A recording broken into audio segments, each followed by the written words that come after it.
government is now able to lift the inter-district ban that we place on the Corozal and Orange Walk districts, and we are now able to modify some of the containment measures that were put in place to contain this disease.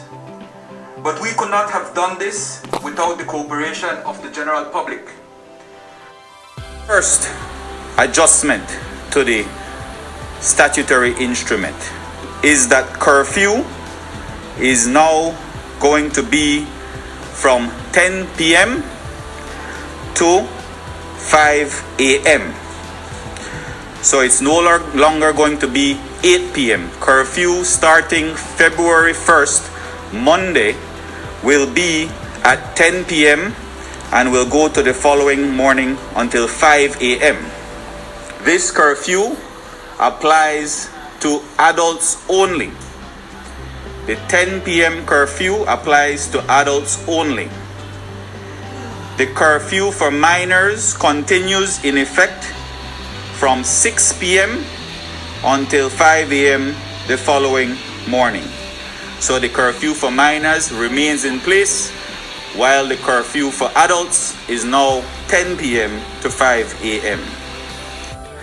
Similarly, churches can now operate, can now open to the public, and the capacity likewise for churches is 50% at any given time.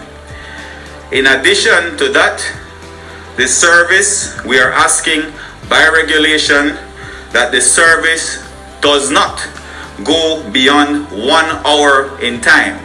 So if you're having a service at 9 in the morning, it has to be finished by 10 in the morning. Of course, you can have another service in the evening, but again, it will be restricted to a 1 hour church service. If you're out after 10 p.m. and you are caught, you will be ticketed and you will be fined $500. The wearing of masks is also a violation that is ticketable. Social distancing protocols. Now, I know over the last few months, some of us may have gotten a little relaxed when we're out in public. Again, please be mindful that we are to remain 6 feet apart from each other.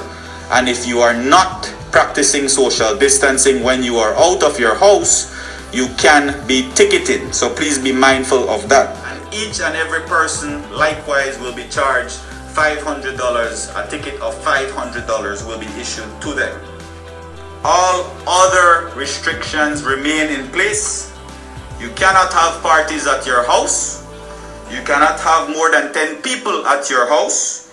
You cannot arrange for a gathering of 10 people at your house.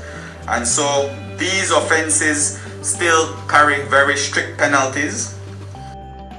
If I may just add to that, the Ministry of Health and Wellness will retain the jurisdiction to do random checks on these businesses and churches to make sure that they are in compliance. So that would be in addition to what the regulations provide for. Ladies and gentlemen, again, while at this point we are able to relax some of the measures we had implemented, we ask that you continue to be vigilant. We ask that you continue to adhere to the public health stipulations that we have in place. We ask that you don't hesitate to come out and get tested. It is important for you to participate and for you to continue observing these regulations.